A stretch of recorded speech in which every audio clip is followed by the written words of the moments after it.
Messieurs, dames, bonjour. Rapidement, je vais me présenter. Je suis Jean-Rémy Baudot. Je vais co-animer cette table ronde avec Jean-Hervé Lorenzi qui devrait arriver très vite, qui était à la radio il y a quelques instants.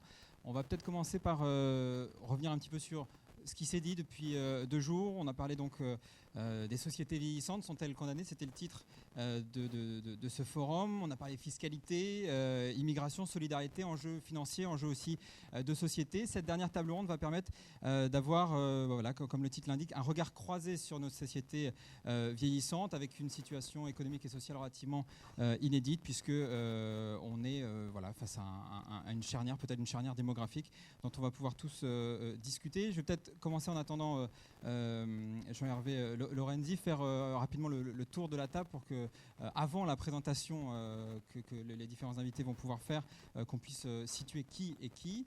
Bon, voilà, tout simplement, je vais prendre dans l'ordre. Bonjour monsieur. Voilà. Bonjour. Voilà, donc vous êtes, vous, Philippe Goubeau, vous êtes directeur financier de l'ARCO AGIRC. AGIRC ERCO, oui, qui sont les 2 régimes de retraite complémentaires des salariés du privé. Voilà. Tout simplement, on va peut-être commencer comme ça. Je vous passe la parole. Oui, bonjour. Éric Guillaume, je suis président d'une société qui gère aujourd'hui des fonds d'investissement afin de monétariser le patrimoine immobilier des retraités. Très bien. Monsieur Patala.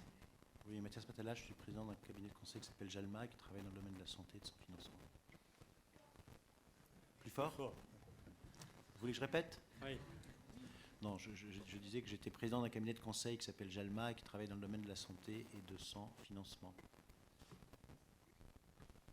Jean-Michel Laxalt, je suis président d'une structure naissante d'études de recherche et de débat public pour un 21e siècle solidaire et donc essentiellement centré autour des enjeux de sécurité sociale, protection sociale.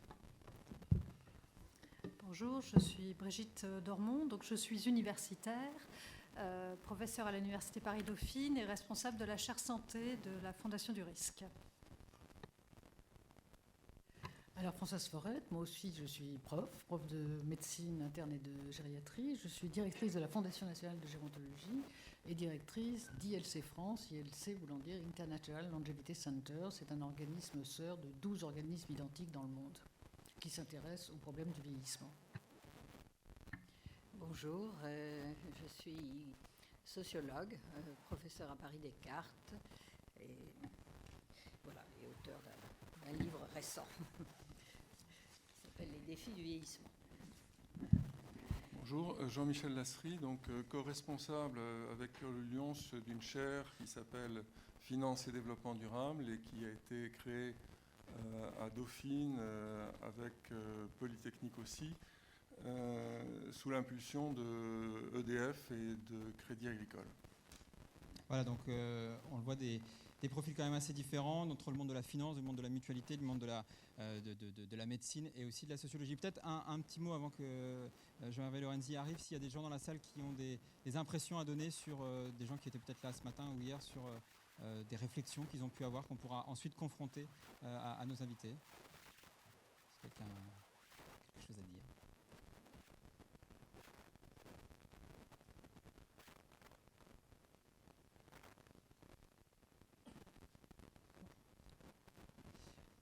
Est-ce qu'on commence en attendant?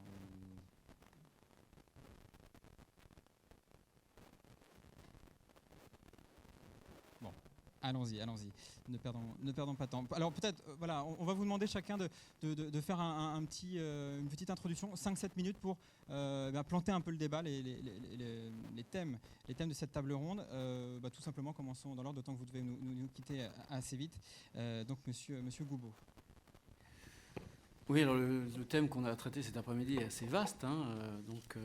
Mon intervention pourrait être en fait un témoignage d'un problème concret de gestion de la retraite en France aujourd'hui, compte tenu des difficultés économiques qui sont rencontrées depuis finalement la fin 2008. Alors, je vous disais que l'AGIRC et l'ARCO, c'était 2 régimes de retraite complémentaires. Je vais peut-être vous indiquer un petit peu ce que ça représente finalement dans l'ensemble des dépenses vieillesse en France.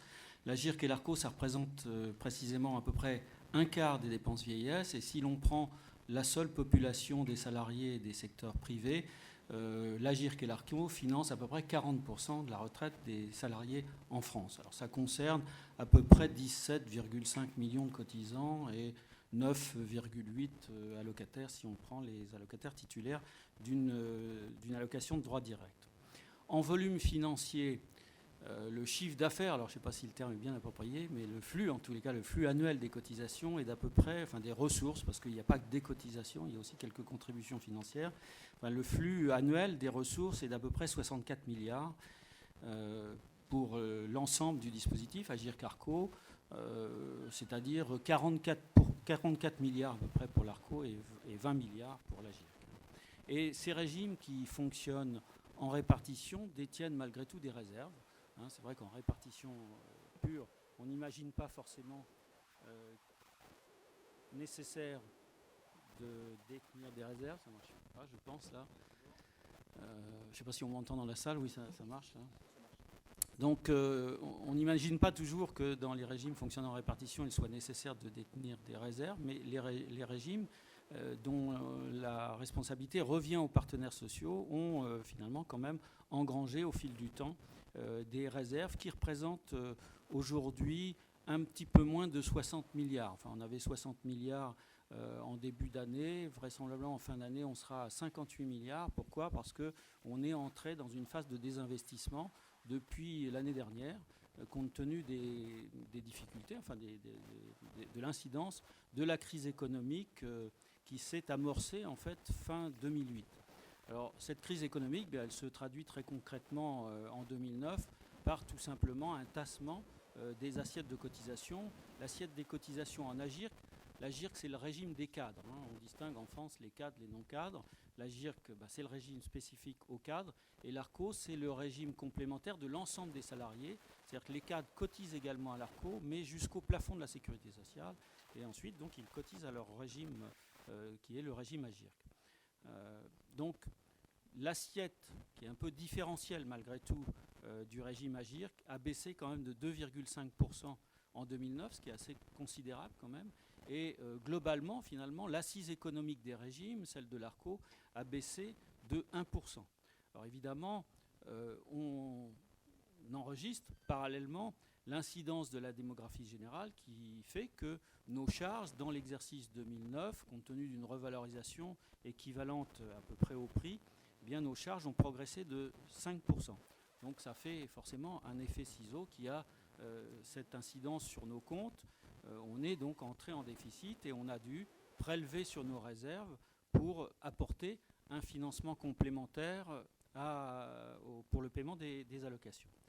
Alors, c'était vrai en 2009, c'est toujours vrai en 2010, ça le sera vraisemblablement en 2011, 12, peut-être 13 d'ailleurs, tout dépendra de l'incidence ou des effets des mesures qui seront forcément suivies, qui ont été prises en matière d'âge de la retraite, puisque vous savez que s'enclenchera à la mi-2011 le relèvement progressif de l'âge de la retraite de 60 à 62 ans, bien entendu.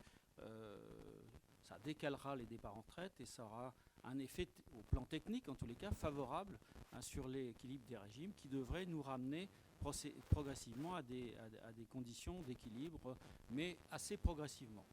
Donc, ce qui est important finalement à souligner, c'est que malgré tout, on vit une anticipation des échéances parce que ces déficits qu'on a constatés en 2009, aujourd'hui et un peu demain, ces déficits, on ne les attendait pas avant 2015, 16, 17. Enfin, tout dépendait des hypothèses macroéconomiques qui pouvaient être retenues. En tous les cas, on avait pour le pilotage des régimes un délai de 5, voire 6 ou 7 ans, tout dépendait des hypothèses, pour amorcer des aménagements de nos paramètres de fonctionnement.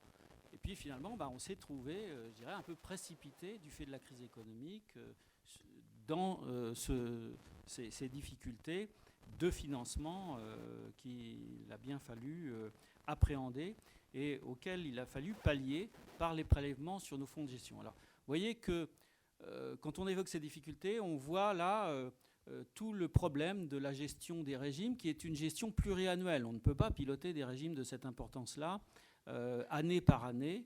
Il faut avoir les moyens d'assurer un équilibre pluriannuel. Et quand on parle d'équilibre pluriannuel, bien entendu, on parle de réserve.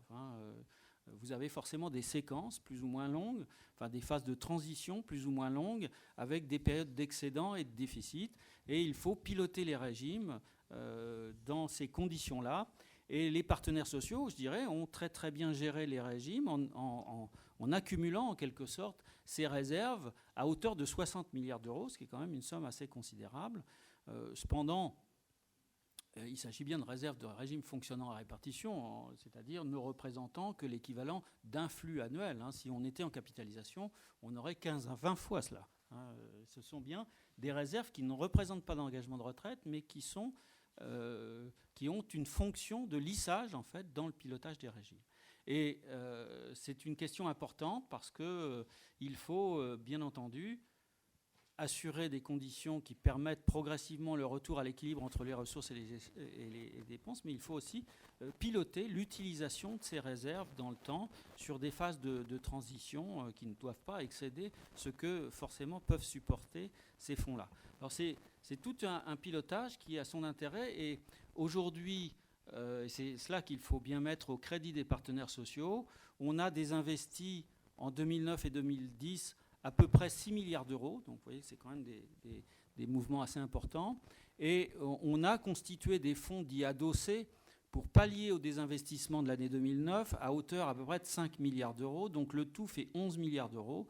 Donc si nous n'avions pas eu de réserve, eh bien, les régimes auraient dû tout bonnement faire appel soit à l'emprunt, soit au fonds public. Et quand on dit l'emprunt, forcément, pour emprunter 11 milliards d'euros, faut demander la garantie de l'État. Donc ça aurait été véritablement une intervention des pouvoirs publics dans le pilotage des régimes de retraite complémentaire. Donc la responsabilité, les engagements des partenaires sociaux dépendent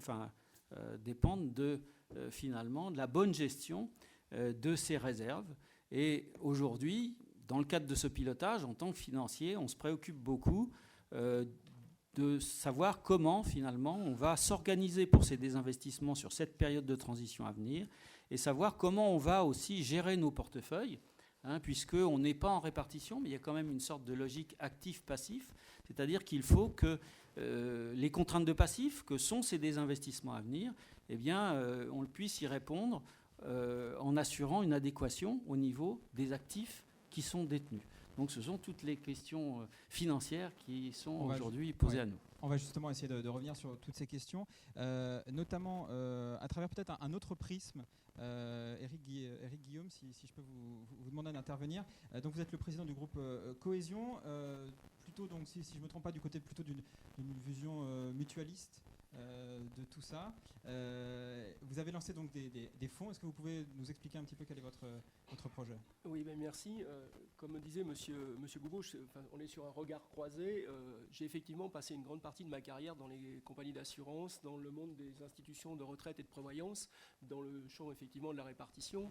Et je vais essayer de vous donner un peu la genèse qui a fait la création du groupe Cohésion que je préside. C'est surtout de se dire, mais le débat sur la retraite aujourd'hui, c'est un débat pour les actifs, pour préparer la retraite de demain.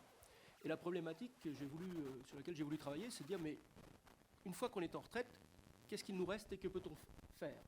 Avec les particularités du régime français, notamment, effectivement, que 14 millions de retraités en France aujourd'hui, 7 millions de retraités qui sont propriétaires de leur bien, 70% sont propriétaires de leurs biens immobiliers plutôt, et parmi ces propriétaires de biens immobiliers, 70% ont moins de 1 200 € de revenus. Avec une problématique qu'on connaît bien maintenant aujourd'hui, c'est qu'effectivement, au travers du régime de base, au travers des régimes complémentaires dont parlait M. Goubot, il y a une situation de la retraite globale qui est assurée en France et qui est assurée avec un certain nombre de croissances, quelquefois une croissance de la retraite, bien sûr, qui n'est pas correspondante à la croissance des charges des retraités. Et l'objectif de Cohésion était justement de dire quelles sont les solutions qui s'offrent au monde de la retraite à ce moment. Et très vite est donc venue cette idée de monétariser le patrimoine immobilier des retraités, et c'est-à-dire comment je donne du sens globalement à cette problématique financière. Alors, double constat. Un premier constat qui était un constat, je dirais, du côté de l'actif, effectivement, des gestionnaires financiers qui disent mais est-ce qu'on ne pourrait pas participer de cette démarche de permettre à des retraités de monétariser leur patrimoine, c'est-à-dire d'avoir en échange de leur patrimoine, il s'agit bien d'un échange de leur patrimoine, une vente de leur patrimoine, du cash qui leur permettent ou de mieux vivre immédiatement, ou voire de réinvestir en rente viagère, ce genre de choses. Et comment intéresser le monde des institutions de prévoyance, le monde des compagnies d'assurance, le monde des mutuelles, pour investir dans le monde, dans ce champ-là. Alors, c'est une vieille idée, sans être très long, mais une vieille idée que, fort d'une expérience des institutions de prévoyance et de retraite, il y a de nombreuses années, je parle sous votre contrôle, M. Goubeau, mais effectivement, les institutions investissaient dans le champ social, investissaient dans l'immobilier des retraités, investissaient dans les maisons de retraite, investissaient. La raréfaction des ressources a fait que cette source est tarie. Et donc l'idée a été, mais comment aller chercher des fonds financiers? Et là, on voit tout de suite cette notion de ce que j'appelle la ligne de crête, c'est-à-dire le juste équilibre entre une performance immobilière d'un actif financier qui acquiert des biens immobiliers à des retraités, qui les laisse vivre et jouir de la jouissance du bien, c'est-à-dire l'usage de leur bien, et ce juste équilibre entre l'intérêt du retraité de rester à domicile, mieux vivre à domicile, et l'intérêt d'un fonds d'investissement qui acquiert des biens, qui va garder les biens en propriété le temps de la durée de vie, de l'espérance de vie du retraité qui reste à son domicile. Et j'ai donc appliqué l'étape de mortalité des assureurs à cette problématique, qui fait qu'effectivement, on arrive à mettre ensemble, sur des fonds ISR, donc une logique sociétale responsable, de mettre ensemble des investisseurs qui investissent dans le patrimoine immobilier, des retraités, mais avec toutes les problématiques d'image, parce qu'on avait connu historiquement le viager, et il n'y a plus rien du viager là-dedans, sauf le droit d'usage, parce qu'on a gardé le droit d'usage et exclusivement le droit d'usage, c'est une acquisition au comptant, et puis des problématiques de gestion de patrimoine immobilier diversifié sur l'ensemble de la France. Voilà.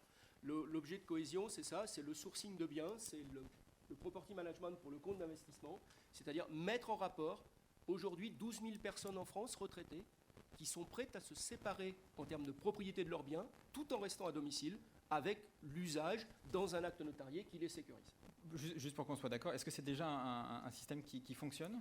Alors c'est un système aujourd'hui où effectivement Cohésion a maintenant 2 ans d'existence, 1 an et demi, 2 ans d'existence. Nous sommes en train de lever et de structurer les premiers fonds d'investissement. Une petite précision qui est somme toute d'importance, c'est que si on veut qu'un modèle mathématique fonctionne, on ne peut plus être dans la gestion du décès, dans la pyramide des âges d'un décès, mais on est obligé de mutualiser, sans quoi effectivement j'ai de la mutualisation des principes financiers, et donc chaque fonds d'investissement constitue la somme de 100 millions d'euros, de manière à acquérir de l'ordre de 400 à 500 biens, et à partir du moment où on est sur une table de mortalité qui s'applique, eh bien il y a une mutualisation qui joue, il y a une courbe des décès que l'on connaît bien, et donc il y a une remontée de cash flow pour les investisseurs. Donc aujourd'hui on a structuré déjà 3 fonds d'investissement à hauteur de 100 millions, et on est sur une réponse à je dirais pas un marché, parce qu'en termes de besoins sociétal, les retraités l'ont exprimé depuis longtemps, ce désir de mieux vivre à domicile, même s'ils ne sont plus propriétaires de leurs biens, mais d'un autre côté, de rendre ça attractif pour les fonds d'investissement. Donc on est dans cette structuration. On pourra peut-être poser la question peut-être du rendement, tout simplement, de ce type de fonds. Je passe la parole à Mathias Matala. Vous êtes donc président de Jalma. Quel est votre regard, justement, ce regard peut-être croisé sur toutes ces questions-là? En fait, moi, je ne vais pas parler de mon activité. Je vais donner simplement le sentiment que j'ai là-dessus. Je crois que j'ai vu que la ligne d'horizon qui avait été fixée dans la feuille de route pour la table ronde, c'est 10 ans. Enfin, qu'on soit à 10, 20 ou 30 ans, je crois que on va être confronté à quelque chose qui est à peu près unique depuis les Sumériens, c'est-à-dire depuis 10 000 ans, c'est qu'en 30 ans, dans les 10, 20, 30 prochaines années, l'humanité va vieillir plus vite qu'elle a vieilli en 10 000 ans avant. Je crois que c'est le... Donc effectivement, on va avoir une explosion du nombre de personnes âgées, inactives, puisque effectivement les mécanismes de retraite font qu'elles partent, même si on retarde, on va en reparler, l'âge de la retraite, elles partent et elles arrêtent de travailler. Alors, le questionnement qu'on peut avoir, c'est est-ce que cette espèce de choc démographique, quand même à peu près sans précédent, est-ce que les régimes sociaux, est-ce que le modèle social, si on prend celui de notre pays, est-ce que le modèle social français peut survivre à un choc pareil? La grande question, elle est là. Alors, il y a des éléments de réponse. Comme toujours, le catastrophisme n'est pas de mise. Mais je vais prendre un exemple concret pour montrer les limites du modèle social tel qu'il fonctionne actuellement. Bon, quand on a 75 ans aujourd'hui, on a 50% de probabilité d'être en ALD, donc on a très affection de longue durée, oui, donc on a d'être malade chronique, donc on a des régimes sociaux qui effectivement nous prennent exceptionnellement bien en charge. On va encore vivre très longtemps. On paye très peu de cotisations et on a un taux d'épargne de 28%.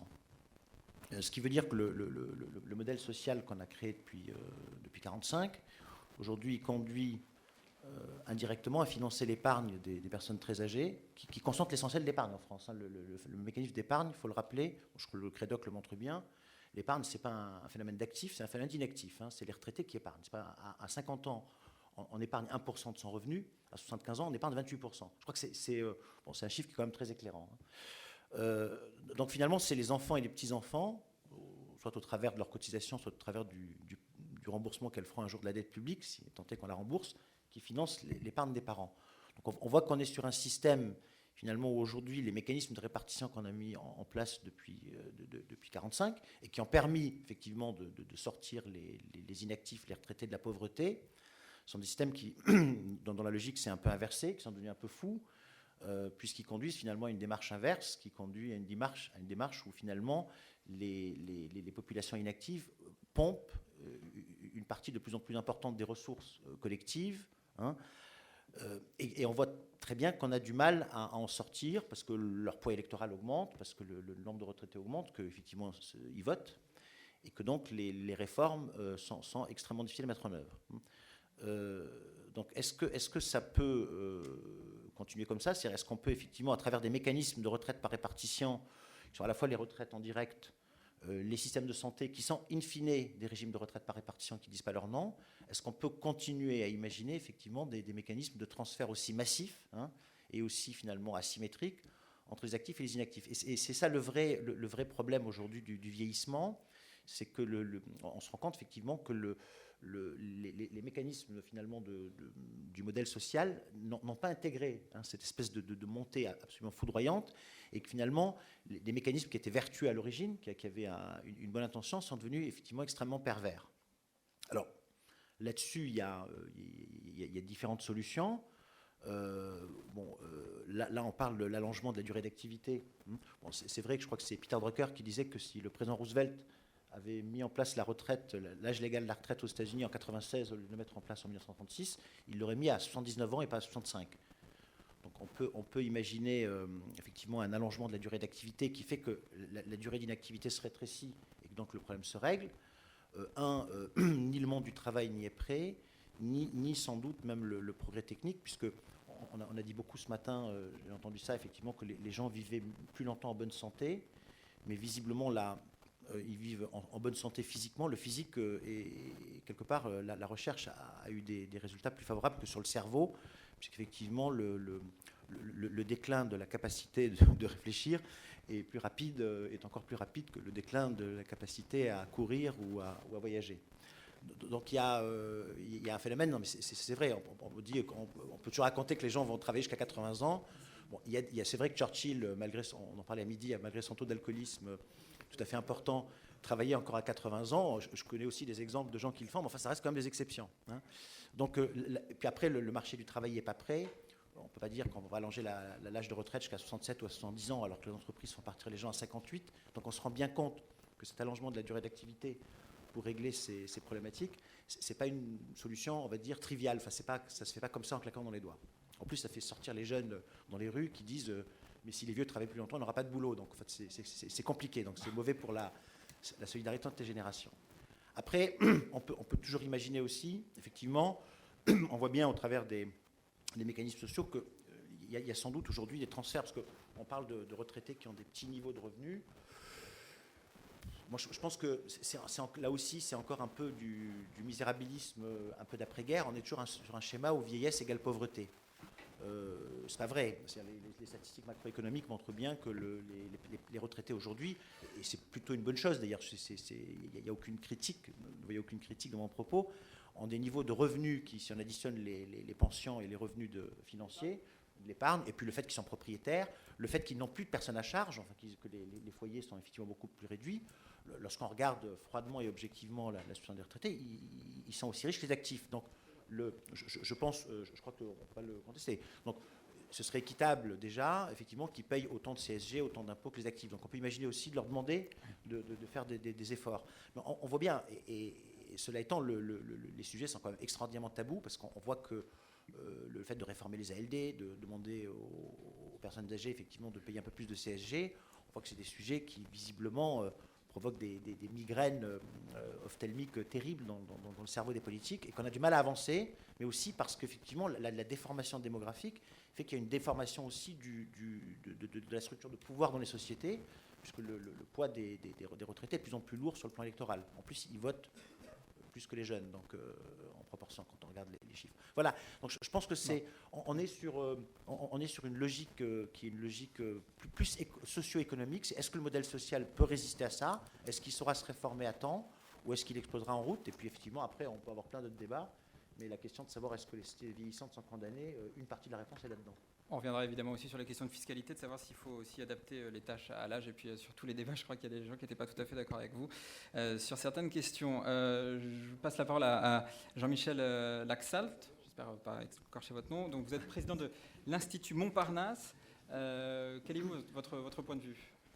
Oui, alors, j'ai dit que c'était une structure naissante. Et ici et maintenant, je suis président de l'Institut Montparnasse. Je ne vais pas cacher que jusqu'à une période très récente, j'avais des responsabilités mutualistes qui sont assez connues. À la MGEN, on va pas le dire. Aussi, oui, la MGEN, mais aussi la présidence de l'Union nationale des organismes complémentaires d'assurance maladie.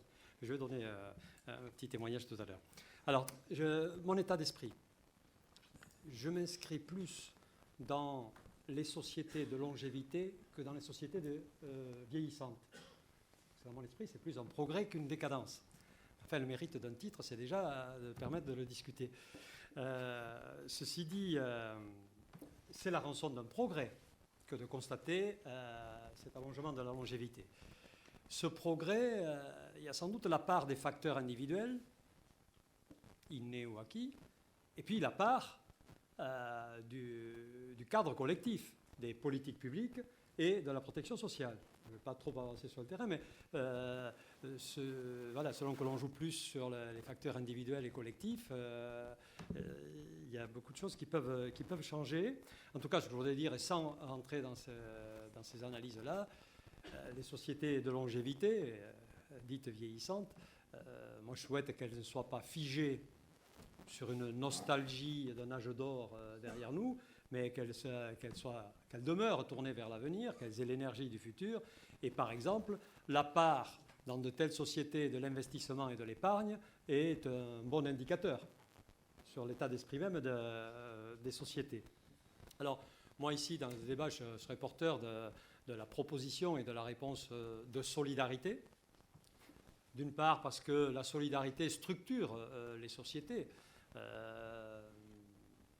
De façon très sommaire, plus ou moins de sociétés, ça peut être une société antagoniste, ou bien une société plutôt duale, les uns trouvant réponse dans l'assurance, les autres étant réduits à l'assistance.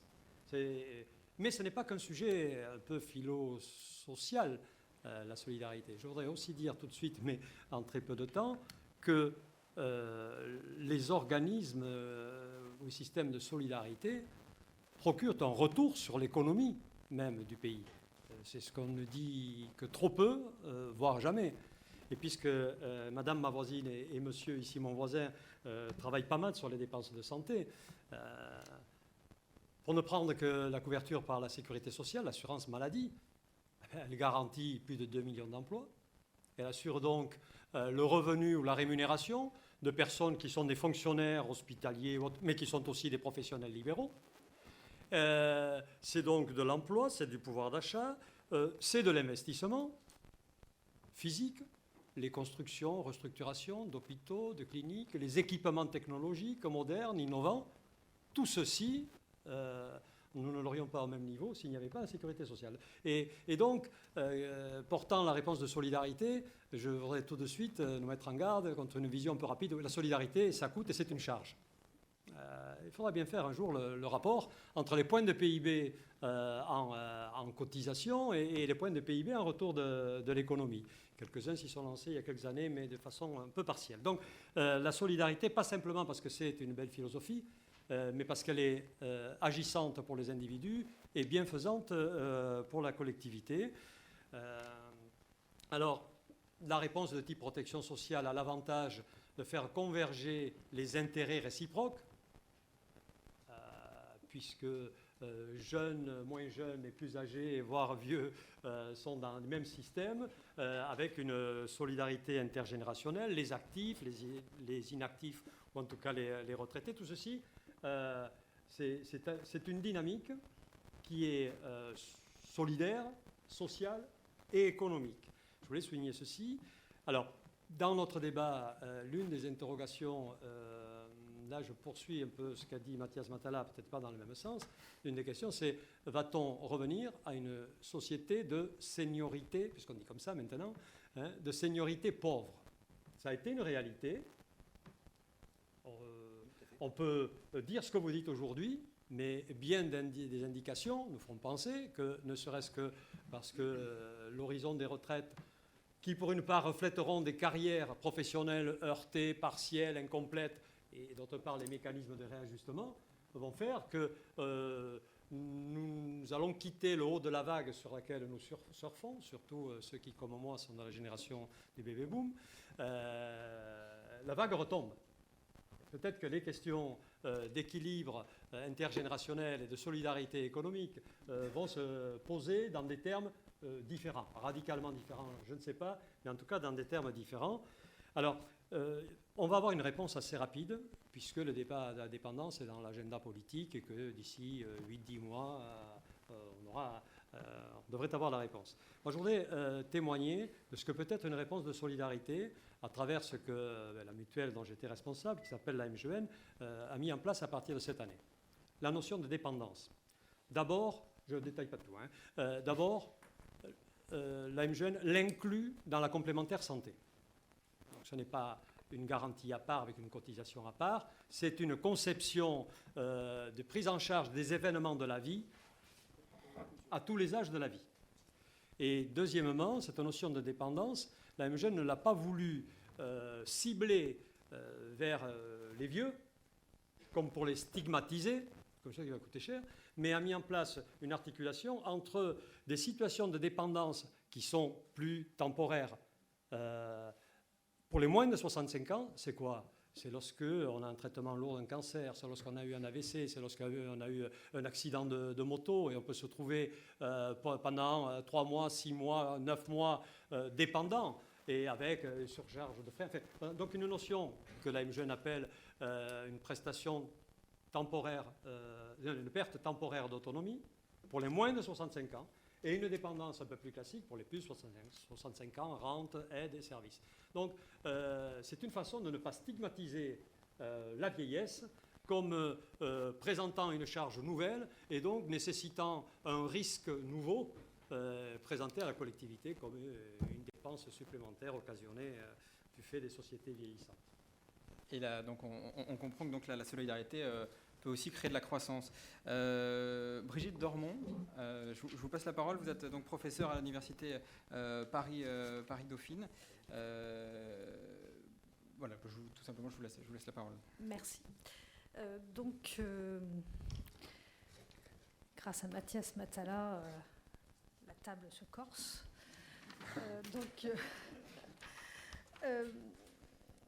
Oui, en entendant les débats de ce matin et en voyant le thème du forum, on voit bien qu'il y a plusieurs éléments de dépenses qui ressortent de la protection sociale ou de l'assurance, qui sont donc les retraites, la prise en charge de la dépendance et la santé, et que tout ceci, ce sont des enveloppes qui sont appelées, des dépenses qui sont appelées à se développer assez rapidement et qui vont poser un certain nombre de questions en matière d'organisation et de financement.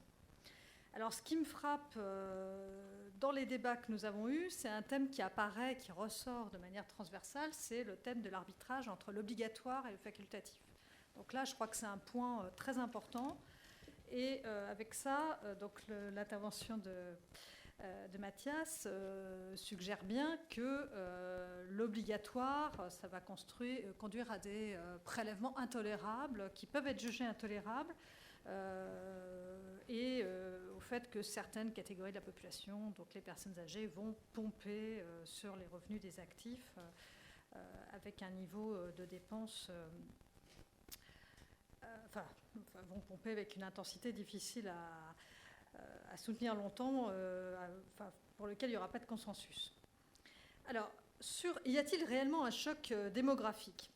Donc là-dessus, je ne suis pas démographe, mais mon sentiment, c'est qu'il n'y a pas de choc. Il y a une évolution continuelle depuis plusieurs siècles, depuis en gros le milieu du XVIIIe siècle. En fait, ce que me disait un collègue démographe, c'est que depuis qu'on mesure l'espérance de vie, elle n'arrête pas de progresser. Donc depuis 1750, l'espérance de vie n'arrête pas de progresser de manière continue. Il n'y a pas véritablement de choc.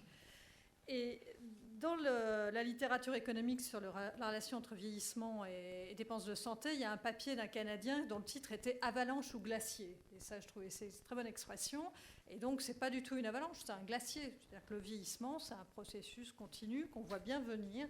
Et donc, je trouve que de dire qu'il y a un choc démographique et la situation est inédite et comment allons-nous faire, ça ne me paraît pas en accord avec la réalité, du moins telle que je l'aperçois, telle que je la ressens. Alors, les dépenses de santé, par exemple, vont progresser et comment financer ?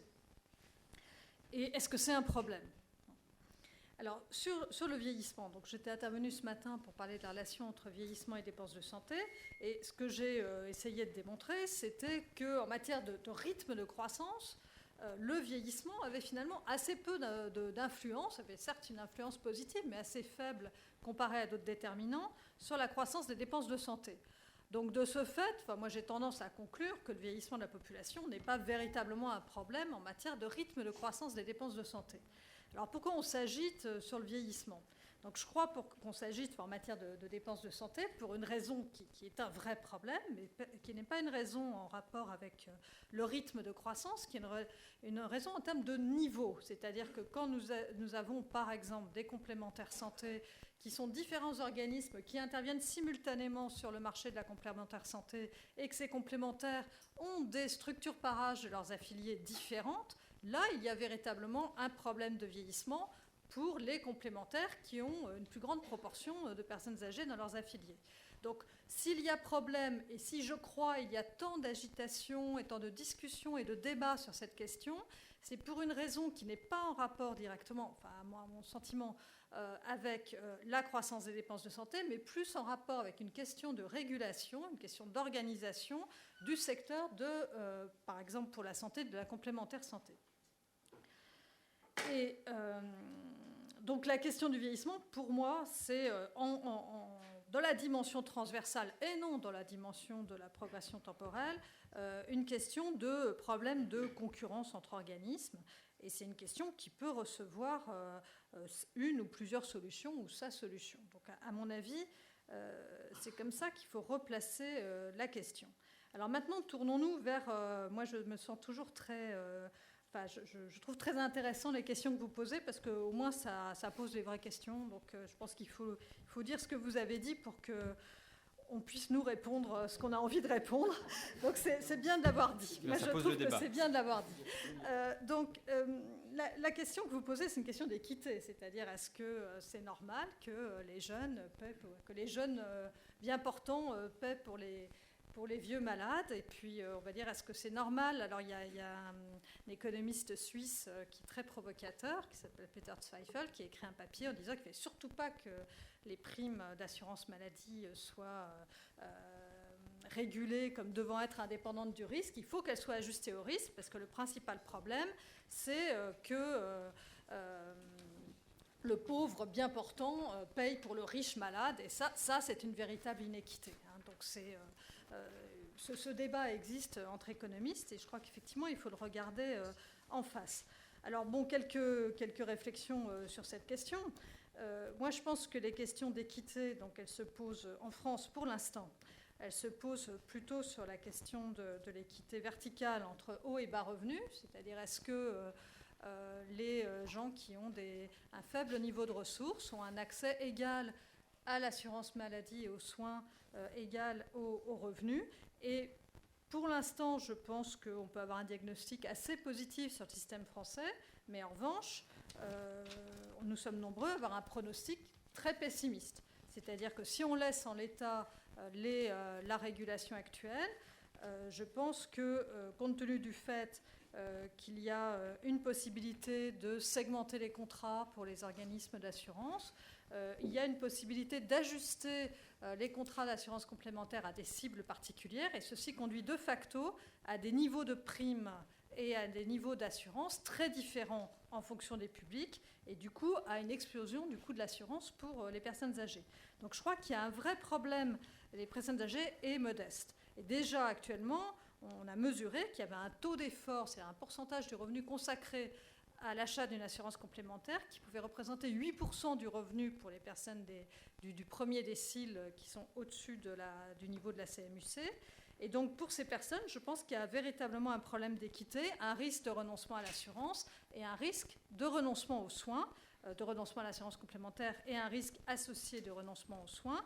Il y a un chiffre de 30% de renoncement aux soins chez les personnes qui n'ont pas de complémentaire.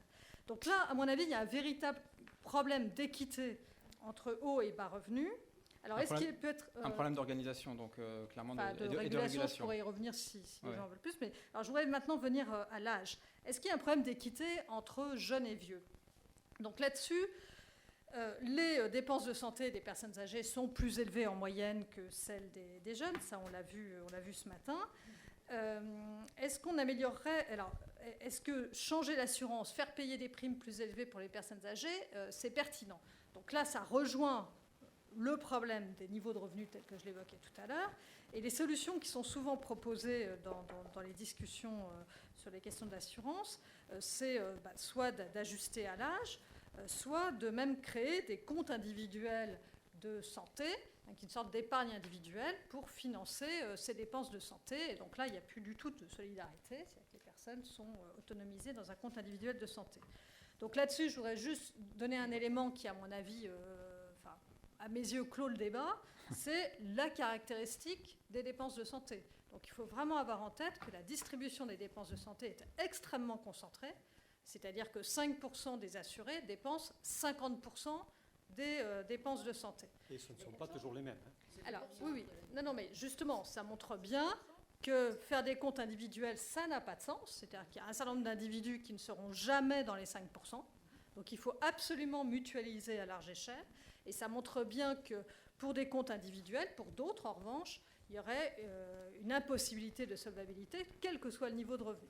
Donc la concentration des dépenses de santé, à mon avis, impose une solidarité à large échelle. Je vous laisserai juste intervenir dès qu'on aura terminé pour qu'on puisse justement débattre. Donc, je vous laisserai la parole tout à l'heure. Voilà, je passe la parole à votre voisine. Alors, moi, je veux dire que je comprends tout à fait le pessimisme absolument fondamental, transcendantal de M. Laxat quand on voit le titre que Jean-Hervé Lorenzi nous a donné. Les sociétés vieillissantes sont-elles condamnées? Il aurait pu dire, je ne sais pas, les sociétés vieillissantes, un défi fabuleux pour l'avenir, ou les sociétés vieillissantes ont-elles un avenir difficile ou autre, mais condamnées. Alors moi je comprends, vous êtes entré totalement en droit fil dans le titre de cette journée. Mais ce qu'on voit d'après les autres interventions, les autres intervenants dans cette table ronde, c'est que ce n'est pas du tout ce qui est dit. Ce qui est dit, c'est qu'on cherche une solution. L'Agirc Arrco a trouvé une solution pour la crise actuelle que l'on connaît du régime des retraites. Vous nous l'avez dit très bien. Monsieur Guillaume trouve aussi une autre solution pour l'épargne, pour mobiliser l'épargne des personnes âgées. Ça veut dire qu'on trouve toujours une solution et qu'on ne peut pas être aussi pessimiste que vous. Quelle image vous donnez à la jeunesse à qui on dit 1 sur 2 d'entre vous va vivre jusqu'à 100 ans? Comment croyez-vous qu'ils vont prendre la vie là maintenant? C'est horrible, je suis d'accord. Une fois que le constat est fait, après il y a la question de l'équité, effectivement. Je ne trouve pas du tout que ce soit horrible. Mais pourquoi? Parce qu'il n'y a aucune raison de considérer cette variable de l'âge de façon prioritaire. C'est vrai que la population avance en âge. C'est évident à cause de l'élévation de la durée de la vie qui est un privilège de nos nations occidentalisées. Mais si on fait la promotion de la santé, si la population qui avance en âge est en bonne santé et active, il n'y a aucune raison de voir, même sur le plan économique, un avenir noir à nos sociétés. Et pour ça, il faut que la population soit, 1, en bonne santé, 2, qu'elle soit active.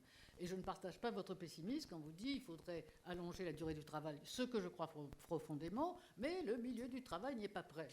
Ça, on s'en fout que le milieu du travail ne soit pas prêt. Il faudra bien qu'il s'y résolve un jour. Parce que c'est la seule solution pour que les sociétés qui avancent en âge, je dirais même pas vieillissantes, puissent vivre de façon normale dans nos sociétés actuelles. Et tout est possible. Si on commence par dire c'est impossible, on ne peut pas faire travailler les vieux, et d'ailleurs cette notion de vieux même n'a plus de réalité.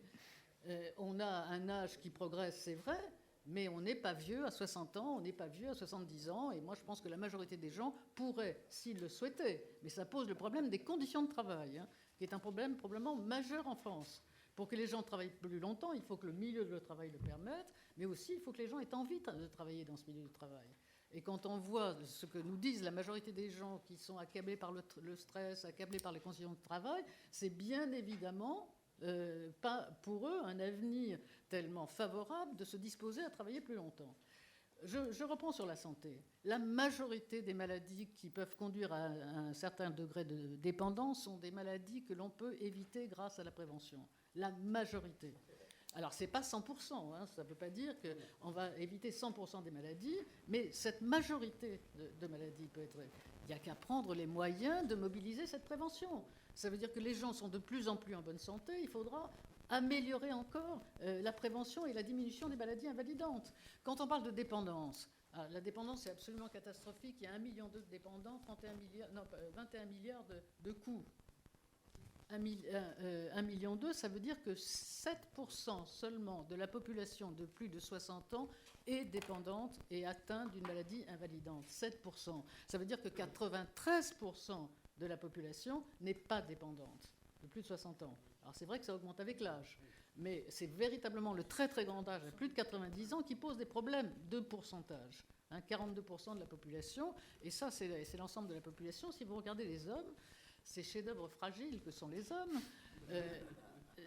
ceux qui restent, grâce au ciel à côté de nous, alors eux, ils sont formidables. À plus de 90 ans, 30% seulement de la population est dépendante. Si vous vivez jusqu'à 100 ans, 70% des hommes ne seront pas dépendants.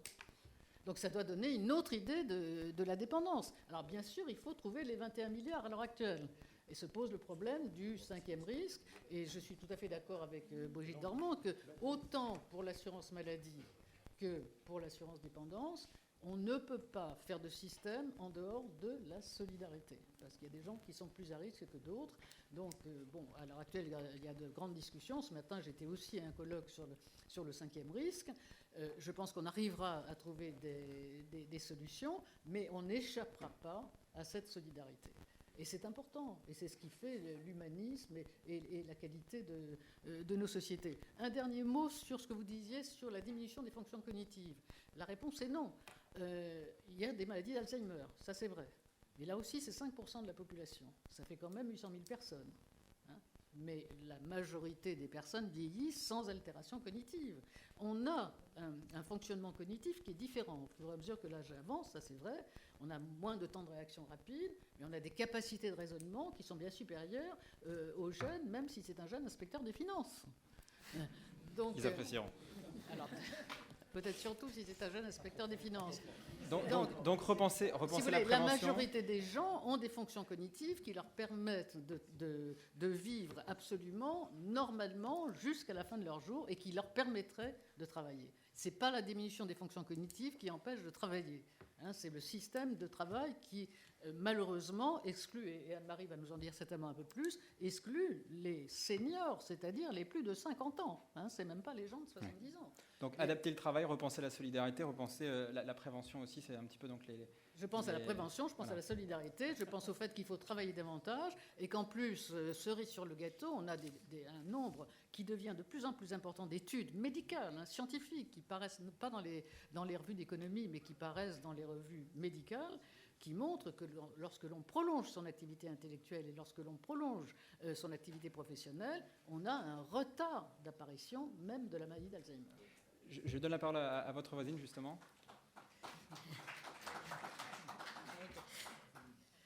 Bien, ben moi je vais continuer sur cette veine plus optimiste que... pour moi, le vieillissement, ce n'est pas une catastrophe fatale, mais c'est une opportunité à saisir pour bâtir une société pour tous les âges. Et ça, c'est quelque chose que j'observe, parce qu'il faut que je dise d'où je parle. Bon, je suis sociologue, je l'ai dit, mais mes travaux portent sur les comparaisons internationales des politiques publiques. Et donc, dans ces travaux, dernier livre, celui-là, Les défis du vieillissement, il apparaît qu'il y a des sociétés qui savent mieux que d'autres gérer ce vieillissement et cette longévité. Donc j'ai essayé de comprendre ce qu'elles ont fait pour parvenir à une meilleure gestion, et parfois avec ce qu'on nous a dit être des chocs démographiques, qui dans le cas du Japon sont beaucoup plus proches du choc que chez nous, où ça fait quand même très longtemps qu'on le voit venir, ce vieillissement. Et puis chez nous, il y a quand même, en France, je dis, il y a quelque chose qu'on ne mentionne pas parce qu'on parle du vieillissement. Il n'y a pas que le vieillissement. Il y a notre baby-boom qui s'est transformé aujourd'hui en papy-boom et qui a été particulièrement long en France. Donc, ce qui pose un certain nombre de problèmes de lissage de l'arrivée de ces cohortes nombreuses du baby-boom dans une situation où les moins âgés sont dans l'après-baby-boom et sont donc moins nombreux. Il ne faut quand même pas oublier cette réalité qui est une spécificité française, parce qu'on a eu un très long baby-boom. Au Japon, le baby-boom, c'est 2 ans. Donc évidemment, ça ne pose pas les mêmes problèmes, même s'ils ont une longévité grande et qu'ils vieillissent rapidement pour des raisons de taux de natalité extrêmement faible. Bien, donc pourquoi je pense qu'il y a une opportunité à saisir autour des questions de vieillissement? Eh bien, c'est parce que le problème du vieillissement, il me semble extraordinairement mal posé quand on le concentre sur la réforme des retraites, le financement des frais de maladie, etc. Non, c'est d'abord l'allongement de la vie et le vieillissement posent d'abord un problème de distribution des temps sociaux sur le parcours de vie. C'est-à-dire qu'on vit plus longtemps, donc il faut travailler plus tard. Pas plus longtemps, mais plus tard. Les bornes se déplacent. Et on n'a pas déplacé les bornes en France, j'y reviendrai. La formation, c'est plus une formation courte. On a construit notre contrat entre les générations pour la retraite en 1945. C'était une courte formation, 50 ans de travail et une très brève retraite. Mais cette distribution, avec le passage à une société post-industrielle, cette distribution n'a plus cours. Et donc, bien sûr, il faut refonder notre contrat entre les générations sur une nouvelle base, qui est celle d'une nouvelle répartition des temps sociaux. Quelle est-elle, cette répartition des temps sociaux? Eh bien, une fluidité beaucoup plus grande entre les différents temps sociaux. On n'est plus dans une vie à 3 temps, formation, travail, retraite. On est dans une formation tout au long de la vie. On est dans l'apprentissage de métiers successifs dans une vie active. Et on est dans une recherche de quel type de gestion il faut mettre en œuvre pour développer cette fluidité des parcours, ces possibilités d'aller et retour. Et quand on a dit ça, on s'aperçoit que la France est extraordinairement en retard sur toutes ces questions. Si vous regardez le Danemark, il y a une fluidité extraordinaire pour les jeunes de passer de la formation à l'emploi, retour à la formation, etc. Ils ont des aides, ils ont des politiques publiques. Ce qui fait que les jeunes font formation et emploi en même temps. En France, c'est ou. On fait de la formation ou de l'emploi. Même chose pour la fin de vie. On vient tout juste de lever les législations anti-cumul emploi-retraite, mais il ne suffit pas de lever ces interdits pour que le cumul emploi-retraite se déplace, surtout que ce cumul emploi-retraite est aujourd'hui réservé aux happy few, aux ceux qui ont pu garder un certain nombre de compétences rares, etc. Et que l'essentiel, il faut quand même rappeler que l'âge de sortie du marché du travail en France aujourd'hui est toujours 58 ans. Oui, depuis 2003, il n'a pas bougé. Il a augmenté de 0,9. précisément. L'âge médian de liquidation de la retraite, dans le régime général, aujourd'hui, c'est 61 ans et demi.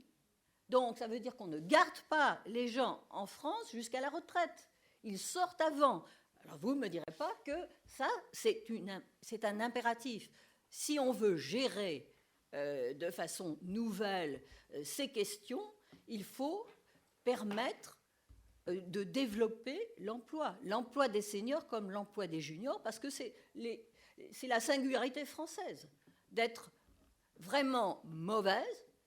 La France est un pays qui est extrêmement mauvais en termes de performance, tant sur l'emploi des seniors que sur l'emploi des juniors. Et donc, si on veut améliorer le financement et réfléchir à saisir cette opportunité du vieillissement et de la longévité accrue, qui sont des progrès sociaux, et si on veut saisir cette opportunité, il faut essayer de bâtir une société pour tous les âges, avec de l'emploi pour les moins de 25 ans. On a un effort à faire absolument, et je suis tout à fait contre l'idée que vous évoquiez, qui était que l'emploi, que les seniors, s'ils restent au travail, prennent l'emploi des jeunes. Ça, c'est, je veux dire, au niveau européen, ça s'est avéré totalement faux. La démonstration a été faite. Non, il a dit que le débat arrivait là-dessus, oui. Que les jeunes disaient ça. Bon, malheureusement, non, mais pas seulement.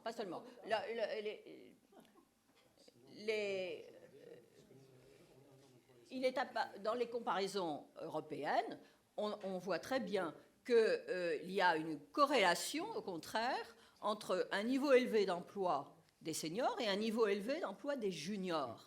Et que les pays qui ont, comme la France, opté pour 30 ans de sortie anticipée du marché du travail, n'ont pas pour autant créé d'emplois pour les jeunes. Au contraire, ils ont moins créé d'emplois que des pays comme la Suède qui ont opté pour justement agir pour un droit au travail à tout âge. Je me permets de vous couper pour qu'on puisse justement garder un petit peu de temps à la discussion. Après, je passe la parole donc à... Donc juste une conclusion en un mot, il ne faut pas oublier les politiques d'emploi et les politiques publiques de fluidification des parcours. Voilà. Donc Jean-Michel Lasserie, vous êtes professeur. Oui, donc je reprends dans le titre que nous a donné Jean-Hervé Lorenzi, le côté regard croisé, parce que je ne suis pas un spécialiste du vieillissement, et donc je vais donner plutôt un regard externe. Alors, je voudrais faire 2 points. Un premier point, c'est sur... alors, je ne sais pas si c'est un choc ou si c'est une évolution très rapide. Enfin, c'est au moins une évolution très très rapide en termes effectivement de longévité que nous avons vu depuis 30 ans et que nous allons voir dans les 30 ans qui viennent. Moi, ce qui me frappe de façon externe, c'est que cette évolution très rapide, ou ce choc, va rencontrer au moins 2 ou 3 autres chocs complètement exogènes. À côté du vieillissement et de ses effets endogènes sur les retraites, sur l'équilibre, sur la solidarité intergénérationnelle, etc., il y a au moins donc 3 chocs exogènes. Alors, il y a un autre choc qui est un petit peu plus lent, qui est le changement climatique, mais à l'échelle de 30 ans, ça sera probablement sensible. C'est-à-dire que la société va non seulement, il va y avoir plus de longévité, mais en plus, le climat sera un petit peu différent. Et peut-être que des villes comme la ville de Nice, qui est une ville de retraite privilégiée, aura un climat qui sera plus du tout un climat pour les personnes âgées. Il va y avoir des changements. Mais enfin, donc, ce que je veux dire, c'est qu'il y a, sur 30 ans, on ne peut pas négliger le fait que le changement climatique va interagir avec la longévité de la population. Il y a une deuxième chose, hein, c'est que je ne connais pas les chiffres exactement, mais évidemment, le reste du monde n'est peut-être pas exactement dans la même situation. Il y a des pays émergents qui sont très très jeunes. Et donc, il va y avoir une disparité entre des sociétés comme la société japonaise ou les sociétés européennes et probablement certaines autres parties du monde qui vont se sentir beaucoup plus jeunes. Et puis, il y a une troisième chose aussi qui, je pense qu'on ne peut pas négliger du tout sur les 20-30 ans qui viennent, et qui, à mon avis, va interagir, je pense que c'est assez évident avec le changement d'âge moyen, la déformation démographique, ce sont les nouvelles technologies. Et là, si vous pensez à ce qui s'est passé dans les 10 dernières années, ou même dans les 20 dernières années, enfin, il y a 20 ans, on avait des balbutiements d'Internet, des balbutiements d'email, on n'avait pas Google. Un jour, on a vu Google apparaître. Maintenant, on voit Facebook, et Facebook, c'est 500 millions de personnes dans le monde. Dans 10 ans, imaginez ce que ça va être, et à tout point de vue. C'est-à-dire qu'il finira bien par y avoir un Facebook pour les plus vieux. Il finira par y avoir tout un tas de choses de réalité augmentée qui changeront la vie, puisque, bon, si grâce à toutes sortes de nouvelles technologies, on a une réalité augmentée qui permet de voir mieux si la vue baisse ou je ne sais trop quoi. Enfin, ça va changer complètement la vieillesse, et la grande vieillesse et même la moyenne vieillesse. Donc je crois qu'on ne peut pas le négliger, et d'ailleurs ça prend deux formes. Ça prend la forme, au Japon apparemment, l'idée c'est vraiment de développer une robotique des gens âgés, c'est-à-dire de pallier complètement le phénomène de vieillissement physique en proposant toutes sortes de formes de robotique qui aident à pallier au vieillissement physique. Et puis ça prend une deuxième forme complètement différente, qui est tout ce qu'on voit autour de la communication, d'Internet, etc. Donc je pense que ce choc-là, technologique, qui est quand même très rapide, va changer, va interagir avec ce vieillissement. Donc voilà. Et le deuxième point que je voulais faire, c'était un point complètement différent. C'est un point, au fond, où je partirais plutôt de mon expérience personnelle pour parler de la longévité, parce qu'on a dit vieillissement, et quelqu'un a dit, ou plusieurs personnes ont dit, non, on ne va pas parler de vieillissement, on va parler de longévité. Pourquoi est-ce que Jean-Hervé Lorenzi nous a dit ce titre vieillissant, etc. Bon, sûrement pour nous provoquer à dire le contraire. Pourquoi on ne dirait pas des sociétés rajeunissantes? Alors pourquoi rajeunissantes? Parce que, bon, d'une certaine manière, il y a un moment dans la vie, c'est pour ça que je vous dis que c'est expérience personnelle, il y a un moment dans la vie où on se dit, on commence à raisonner à partir de la fin. Alors la fin, on ne la connaît pas, mais enfin bon, une petite approximation. Et on se dit, bon, grosso modo, je vais être lucide pendant 10 ans. Qu'est-ce que je fais pendant les 10 ans qui restent? Et donc, d'une certaine manière, il y a consciemment, inconsciemment, et puis peut-être aussi les entreprises raisonnent comme ça, elles se disent, bon, tiens, il n'a plus que 10 ans de lucidité, donc on ne va pas lui payer une formation. Donc il y a aussi ce problème-là. C'est pour ça que les entreprises ont des difficultés avec les seniors, c'est qu'effectivement, peut-être elles sous-estiment la durée de potentiel, effectivement, de quelqu'un avant de lui offrir une formation.